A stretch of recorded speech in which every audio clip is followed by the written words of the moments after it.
I spilt water on here just now. Oops. Is that what that is? It's not dirty. Isn't this a cute little tank top? Oh, there you go, showing off again. No, it's Skims. So sexy. I'm liking these Skims bodysuits. They're amazing. Kim just made another $1 billion.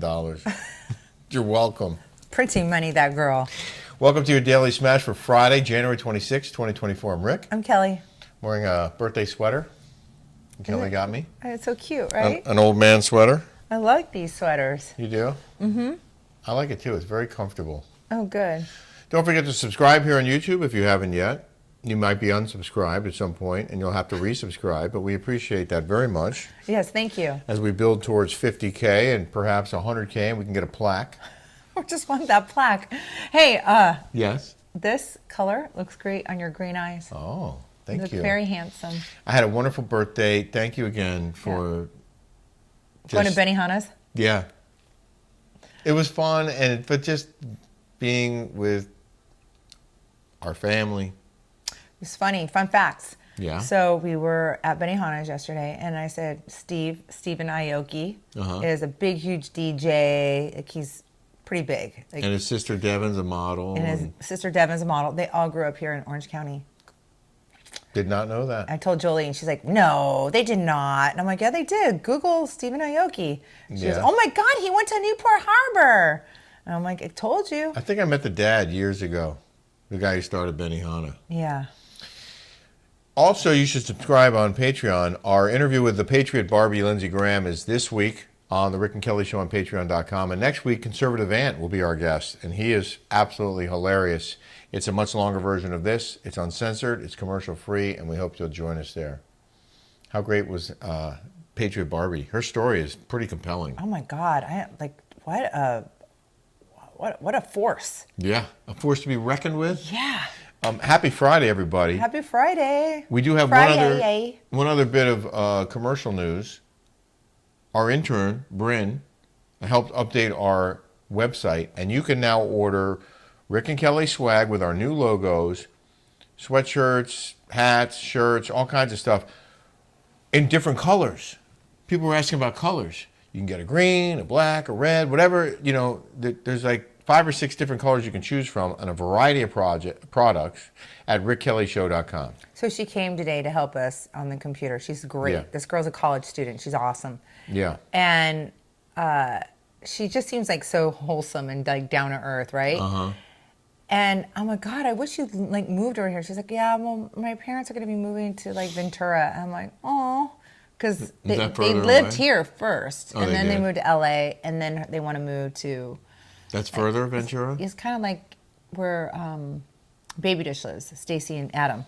Mm-hmm. Agora Hills. Isn't that where that rogue wave almost swept everyone off that thing? Is that on the ocean, Ventura, or no? Well, there's Ventura, there's Oxnard, there's Camarillo, there's Ventura County is like where Calabasas is. Okay. It's like that. You knew we were going kind to of my north Uncle of Tony's. LA, right? North of LA, yeah. Like going towards Santa Barbara. Yeah. That's all like Ventura. Okay.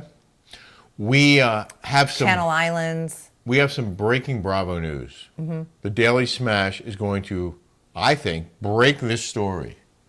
Very excited, but it's unconfirmed. It's unconfirmed, but we heard it from a reliable source. A single source, and as a journalist, I understand you're supposed to have 2 sources on everything. It's a single source information who tells us that BravoCon 2024 is canceled. It's not happening. Whether it was ever scheduled in the first place, I don't know. But according to our source, they're pushing it to 2025. There will be no BravoCon in 2024.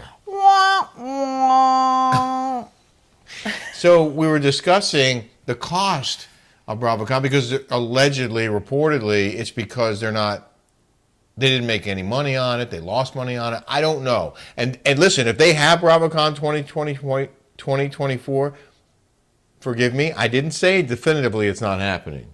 I'm saying a source is telling us it's not happening. And that source is also saying that one of the reasons it's not happening is because of the financial aspects of it.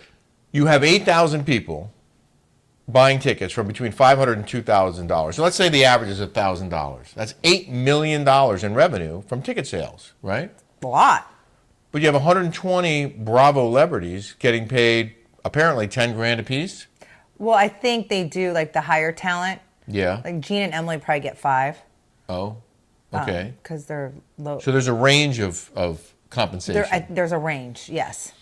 Well, I mean, 5 to 10 plus travel costs and hotel rooms and housing and all of that. So, I mean, the talent cost has to be in the millions of dollars. Plus the venue and security and all the costs involved in putting on a show, crews, et cetera, et cetera, et cetera. The crews, they put it on TV. You'd think if they get 8 million in ticket sales that they'd be fine, but apparently they're not. Well, this is what you should do, Bravo, if you're listening up. Do it back in Vegas again. Do it in the dead of summer when it's 100 degrees and the hotel rooms are $100. They're $29. Do it at like Treasure Island. Yeah. Yes. No, do it at the Sahara? Yeah, do it at the Sahara or the Golden Nugget. Golden Nugget.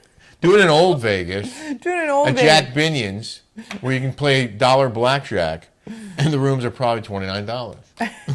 You'll save us a lot of money. It's Bravo celebrities. So there's your breaking news. I have video of Thursday night sunset here in Newport Beach.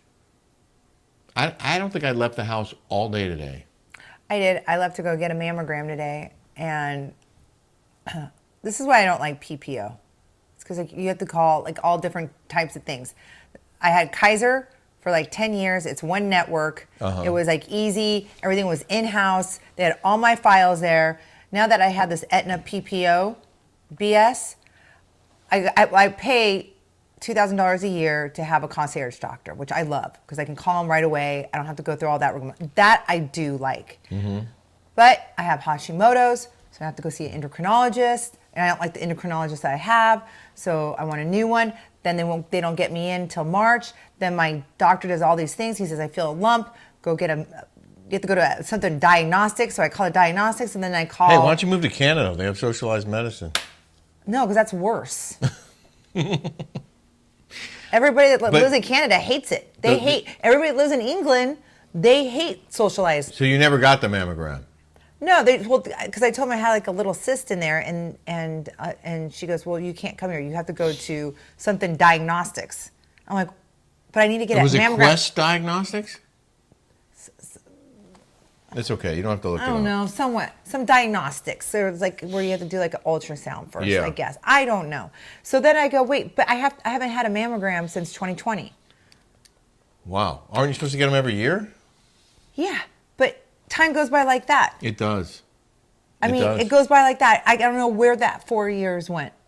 I don't either. Well, I'm sorry you had a difficult time with your doctor. I don't want to make light of it, but my point of my story was that was my only time I went outside was after I moved my car that you didn't finish parking so that Jolie could park.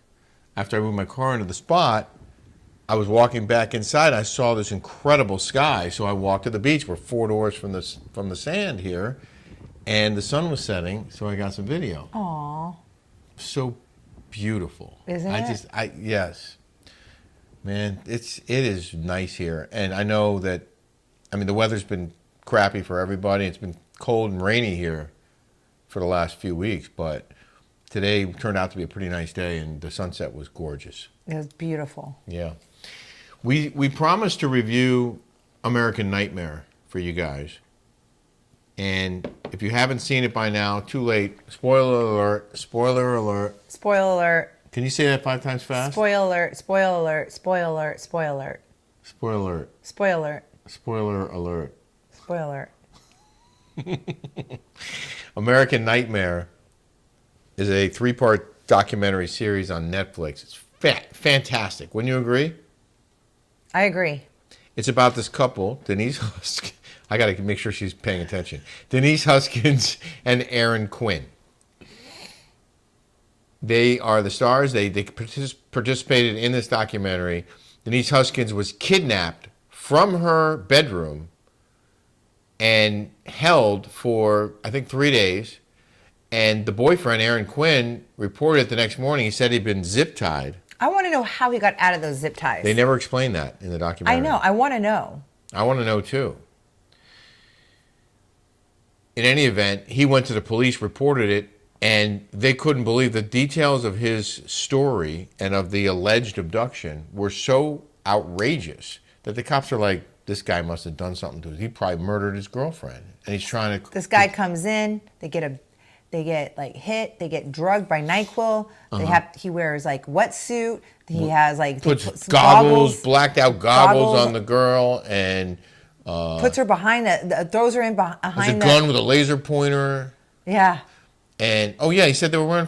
The guy was wearing a frog suit, or there were multiple people in wetsuits. Like, why would they be in wetsuits? The whole thing was bizarre. In the middle of the night, and meanwhile the girlfriend's missing. There's no information where she could have gone, and the guy is like, he's like got his head in the hands, and if you're a cop, you're a trained investigator, they're always looking at the boyfriend, right? Or the person that's in the relationship, yeah. The boyfriend, the husband. The closest to the person is usually. Or the girlfriend or the wife. Or the mom. They're always the prime suspect. Right. Someone who has an emotional attachment, or there's been a fighting, and he admitted there were fights, so they immediately assume the boyfriend's lying, he killed his girlfriend, he's trying to cover it up. And they barely investigate this alleged kidnapping. They just assume the guy did it, and they're waiting for him to crack. And they even give him a lie detector test. And he didn't pass. And no, he did pass, but they lied and told him he didn't. Oh, really? He did pass? Oh, yeah. He passed. I thought it said he didn't pass. No, they told him he didn't pass to try and get him to confess to something he didn't do. They assume he was a murderer, but it was inconclusive, I think, the lie detector test. But they claimed that they told him he didn't pass to try and trick him into confessing. Huh.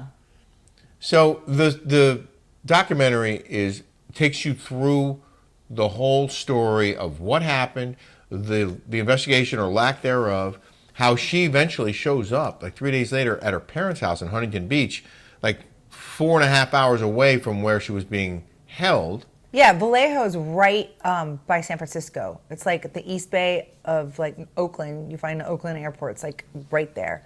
I used to go there to take Jolie there to go Six Flags to Vallejo. Wow. Well, they called it the Gone Girl case because of the similarities to the film, which had come out a year earlier. And it's quite possible that the kidnapper, because there is a kidnapper, may have known about this and may have had some elements of that worked into his whole scheme to carry out the kidnapping. But one of the crazy things that happened, I know we watched this a couple weeks ago. I think the craziest thing is that this guy went to Harvard. Okay? Oh, yeah. As a former Marine. A former Marine. And an attorney. And an attorney. And he's kind of nice.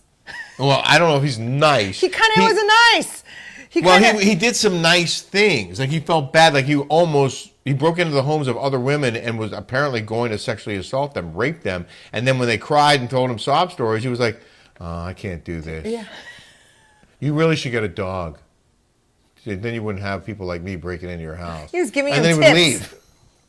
But he also was a peeping Tom. Mm-hmm. The guy was a rapist. And he was peeping in the very neighborhood where this woman got kidnapped. And the cops apparently barely investigated the peeping Tom reports and didn't even look at this guy who was living in that neighborhood. They didn't look at him as a possible suspect, even though people had followed him home from a peeping Tom incident and named him to police. So they knew there was a peeping Tom in the neighborhood, and for whatever reason, they didn't investigate him and didn't consider him a suspect in the kidnapping because they didn't believe there was one. Yeah. So the kidnapper, when the woman finally is returned, the kidnapper dropped her off at her parents' house 3 days later. He felt bad after he allegedly raped her a couple times. Drops her off at her parents' house. And he tape records it. And then he tape records it again. And then he tells her, the worst part is that he tells her that she wasn't the one that he really wanted. He wanted the ex-fiance. Right. So, I mean, he had been stalking them apparently and was attracted to the woman this guy had been dating prior to her. So when he broke in the house, he was going after that ex-fiance who he didn't know they broke up. And there's this other woman there. He didn't even know who she was. But he went ahead, like you said, and recorded him having sex with her twice.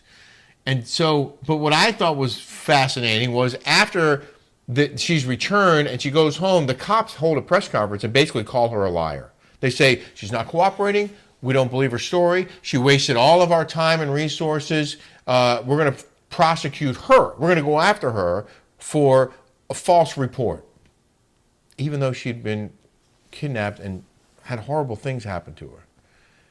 So when the cops didn't believe her, the kidnapper got so mad that they were pretending that no crime had been committed, that he sent letters to the cops and to the San Francisco Chronicle saying, I'm the kidnapper. I took her. Here are details of the kidnapping no one else would know. The cops need to stop calling this a fake crime because I kidnapped her. And if they don't stop saying that, I'm going to kidnap somebody else.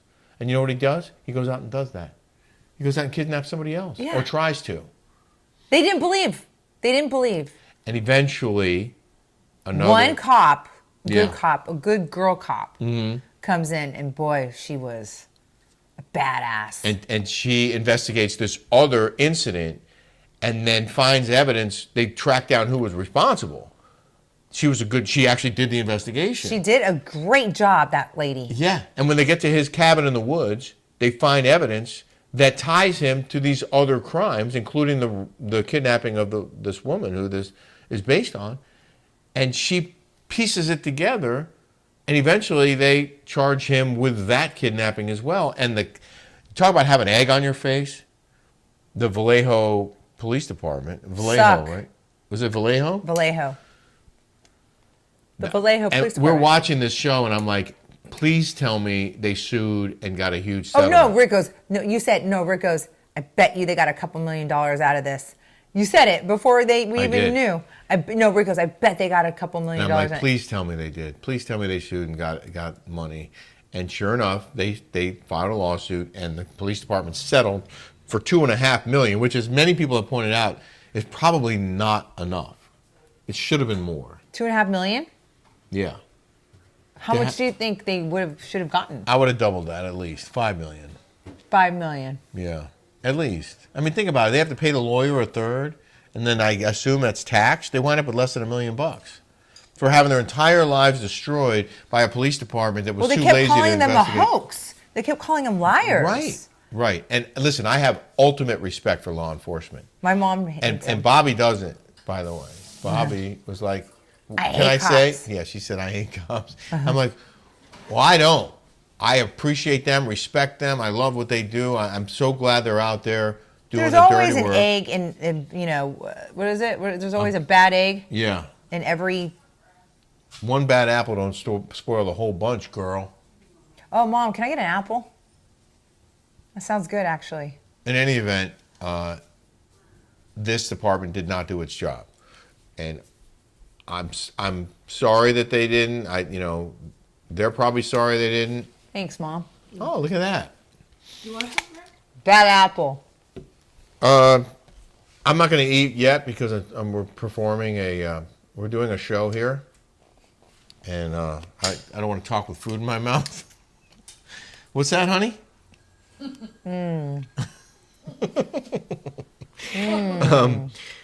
We got a lot of comments on yesterday's show. Nothing like an apple. Including Miss Wellness, who said, so gross when Rick insinuates sex with Kelly. We know you're married, you're doing it. My mom's right here. Well, she watched the show. Were you offended by that? Yes or no? No, I don't get offended very often. She said no. You don't get offended very often? It was a small joke. I'm sorry if I offended you, Miss Wellness. Based on your name, you're very concerned with wellness. Have an apple. Alexandra Preston. Kelly, in case you care, what really bothered me wasn't a silly hat, your political views, etc. It was the God's way of thinning the herd comment. My young friends died from COVID. I wrote her back. Did you? I did. I had a friend that died of COVID, too. We did. Robin. But she was also obese. She had pre-existing conditions. She had things that were wrong, and it took her out. And it was sad, and nobody could come visit her. Yeah. And that was the worst part. We couldn't, well, not the worst part, but we couldn't visit her in the hospital when she was dying. I mean, it was horrible. They wouldn't let us. It was horrible. And then we had a friend that died, George Ardros. Couldn't go to his funeral. Like, there could only be a certain amount. It was awful. People couldn't have funerals. Anyway, I'm sorry I said that comment. It was meant to I was going to make this person mad on my Instagram. I didn't say it outright. I wrote it to this person on Instagram. But it was more about Darwin and how all these people were taken out, and it was kind of taken out of context a little bit. It was. But if you look at the course of history, every 100 years or so, there's a major pandemic or plague. Well, what about or the virus flu, by the way? It takes out huge portions of the population. It happens regularly throughout history. And the flu takes out a lot of people, a lot of elderly, like. But and that was the other key point that I wrote. The pre-existing comorbidities, vast, like more than 95% of the deaths that were attributed to COVID were people who were already dying from multiple ailments. Yes. Multiple. Those are the weak pre-existing comorbidities. Those are the illnesses that are going to take the people out. That's the Darwin reference. I'm sorry. It was. I mean, I didn't kill the person, for Pete's sakes. God. Joey Jones said, when people overuse words, they cheapen their meaning. Words such as racist, transphobe, grifter, gaslight, narcissist, etc. I think this is one of the negative aspects of social media.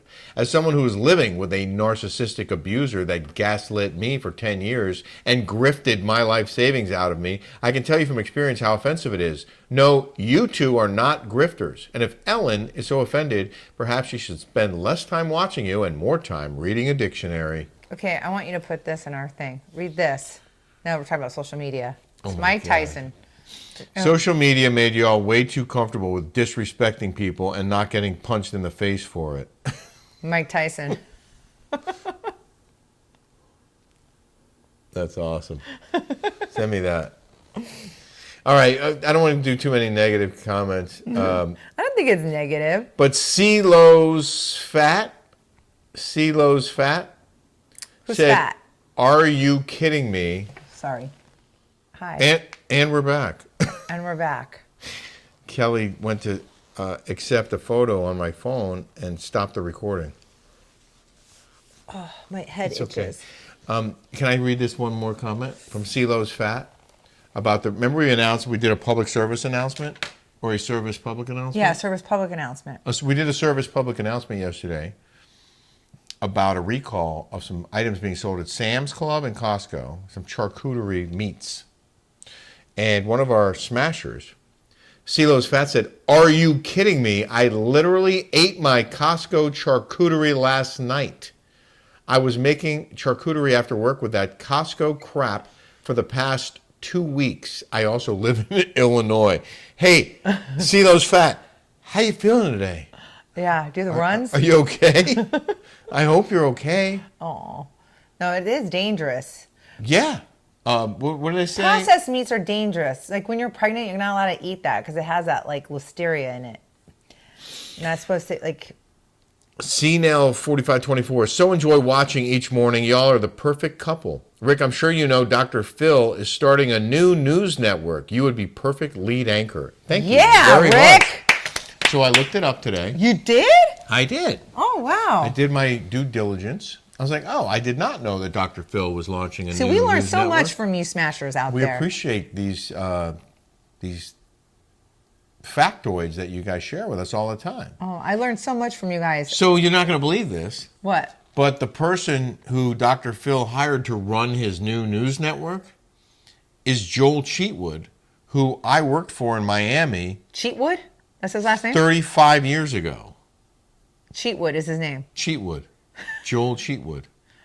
Okay. He was a legend in local news. Really? He transformed WSVN TV in Miami into a local news powerhouse. They went from doing like the typical two and a half hours of local news every day to doing 8 or 9 hours of news every day. From one day to the next, all of a sudden they're doing 9 hours of news. Where are they located? Flashy, graphics, like graphics packages through the roof, like just like what is it? WSBN. Yes. Coming near you at this time. How do you do it?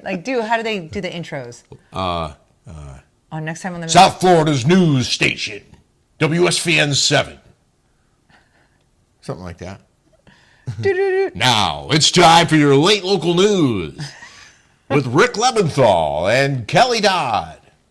Could you imagine? I'd get so in trouble. I would be canceled. There'd be no way. You would. I can barely handle. These people can barely handle me as it is. If they were brave enough to hire you, the ratings would go through the roof. I would be canceled. That's so funny. Honestly, I think that's what we should do. And I think we should do it in Palm Desert. I think we should just take over one of the TV stations and just make it our own. Do you think the audience there would watch us? No, because it's God's waiting room in Palm Desert. Well, anyway, Joel Cheatwood is... I guess those are the people that watch the news, right? Primarily, probably, yeah. I mean, and these kids are not. They're watching it on the TikTok. Right, on the TikTok and the Instagram. And on the Instagram. So Joel Cheatwood's running this news network, and I know the guy pretty well. I'd actually talked to him a few years ago. I don't remember why. But I could reach out and say, hey, man. But they were launching next month, I think. So I'm sure they've already hired their news anchor. Oh, I'm sure. Yeah. But you can call them. Yeah. But you already have something in the works. Well, I'm working for Newsmax currently. If you haven't been watching, I'm on every Thursday with Rob Schmidt. They want to hire him full time. And I don't know if I want you doing it full time. Well, it's a very exciting opportunity. It is. But so we're in negotiation. I also like our flexibility and our travels. And we love doing this. And we're not going to stop doing this no matter what. Can't stop, won't stop. Will not stop. So that's happening. Let's see if any of these others, I don't want to read that one. Believe the Science. I'm not going to read that one. I should have read that one on Patreon. Lipstick Republican wrote, I love conservative aunt, who we interviewed this week. Can't wait to hear that interview on Patreon. That's next week with conservative aunt on our Rick and Kelly show on Patreon. Thank you all for grifting me into signing up as a VIP member of the Rick and Kelly Patreon channel. Seriously, you make my day. Lipstick Republic. Oh, that must be Lipstick Barbie. That's probably her. Is that her? I was going to sign her up. I was going to pay for her membership, but I guess she must have become a... I wonder... Oh, how come she wasn't in our list of new patrons? Who knows? I must have missed that. Well, anyway, welcome, Patriot Barber. Barber? I haven't had a drink today. Sorry. No, we have not. Don't accuse me of being drunk, because I'm not. You're slurring your words. Lindsey Graham is the Patriot Barbie. She is our interview this week on the Rick and Kelly Show, episode 127. And if you come to the Patreon and sign up and get that hour and a half or an hour and 10 minutes, whatever it is, every week, commercial free, you have access to all 127 of our episodes. And one is better than the last, right? Yeah. Just keeps getting better with age, like me and Kelly. On that note... things are just going down for me. Nothing's going up. In the news now. In the news. Kyle Richards was on Jeff Lewis's Sirius XM show the day after we were. What, I sent to Megan? I'm like, you guys interviewed Kyle Richards. I listened to it. Why didn't you ask her if she is having a relationship with Morgan? Oh, they never asked her? They never asked. Well, I wonder if she said, don't ask me about that, and they agreed. She might have made it a prerequisite to come on. Yeah, probably. Don't ask me about Morgan. Well, that's what Did Megan write you back? She said she was doing cooking kibbutz with Doug. Which means she's busy. Well, during that interview with Jeff, Kyle said she can't imagine life without Mauricio, calling it painful and scary. I've been married almost my entire adult life, she said. She's 55. Looks good. I don't even know what life is without being with Mauricio. It's hard, it's painful, it's scary. She adds the situation is really tough for her because she feels like her entire identity is being a wife and mom. I have 4 daughters, and they are my best friends, but he's also my friend, and I do love him very much, and that's what's also hard. They are in therapy as they continue to deal with their separation. They're still living together, but staying in different bedrooms. Kyle and Mauricio. It's like this time of relationships at this age. Mm-hmm. Like, and I remember my mom and dad were married for 30 years, and they got divorced. You see a lot of people at this age, at 55. Yeah. Their kids grow old. They realize they've gone separate ways in their marriages. Mm-hmm. Drifted apart. And it's sad, right? Because then you hit 70 and 80 and you don't have your grandkids together. You don't have your family together. And then you grow closer, it seems like, when you hit in your 70s. And then you have your golden age together. It's like us. Yeah, like us. So we skipped all that separation and awfulness part. No, it's just I just really hope that they can make this work. You know, they have a solid family. They're going to have grandkids soon. You know, it's just sad because a lot of this is being in the public eye. Mm-hmm. It can be very difficult. It's very difficult. It's just, I really hope that they get back together and they keep their family intact. I always liked them as a couple on the show. Speaking of the show, if you're interested in our Beverly Hills recap, it will be on this channel Saturday, very early in the morning. It'll be posted. So you can enjoy a 6th day of Rick and Kelly, if you can handle it, our Beverly Hills recap. Oh, we haven't done that yet. No, but they're going to see it on Saturday morning. I want to watch it again. Okay, we will. We hope you enjoyed our Smash. We hope you have a Smash-tastic day and a Smash-tastic weekend. Have a Smash-tastic weekend from Erica Jane. See you on Saturday. Ugh.